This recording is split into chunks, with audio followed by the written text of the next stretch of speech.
Makeup mistake made me look like the perfect girl. I never really fit in, not in the way other guys did.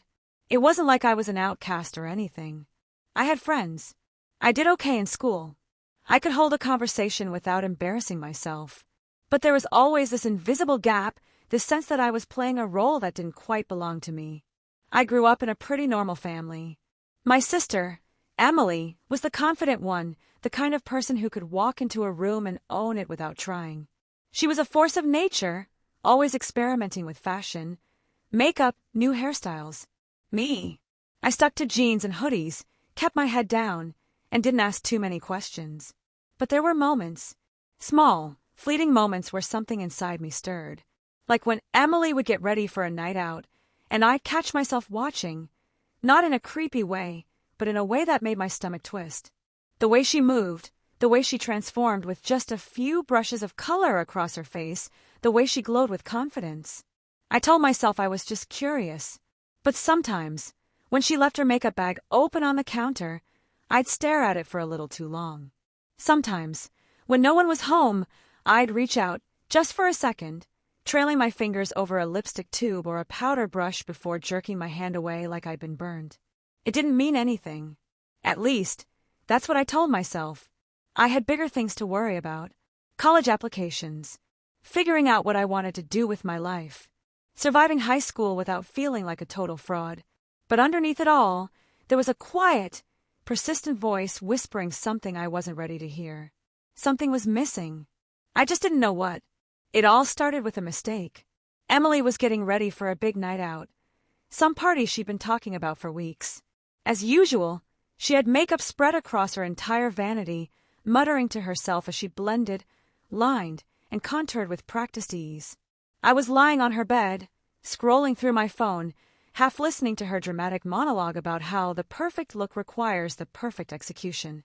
Then disaster struck. No, no, no. Ugh, I knew this was going to happen, she groaned, tossing a compact onto the table. I glanced up.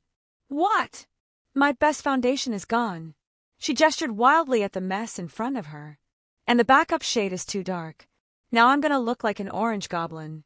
Great. Night ruined. I snorted. You're being dramatic. Emily shot me a glare. Oh, am I? You think this is easy? I shrugged. I mean, how hard can it be?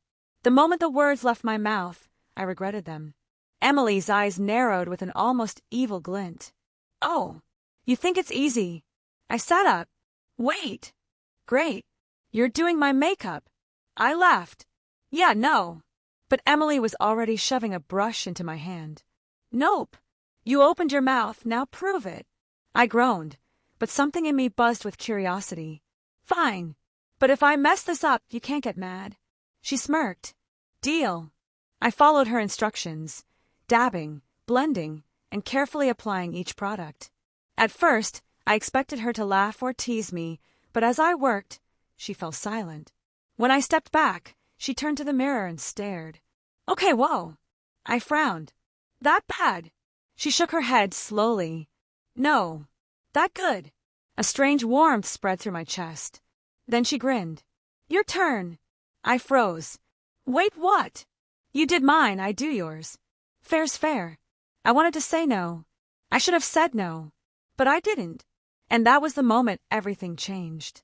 Sitting in Emily's chair, my heart pounded like I was about to jump off a cliff. This is stupid, I muttered. Emily ignored me, already smoothing foundation over my skin. Relax. It's just makeup. Just makeup. That's what I kept telling myself. That's what I needed to believe. But as she worked, as the brush glided over my cheekbones and the cool touch of concealer erased every blemish, I felt something stirring inside me. Something I couldn't explain. Something I wasn't ready to face. I tried to act normal, to joke around, but my voice sounded off.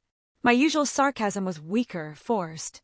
And when Emily leaned back, her eyes shining with excitement, I knew something was different. Okay, she breathed. Ready. I wasn't, but I nodded anyway.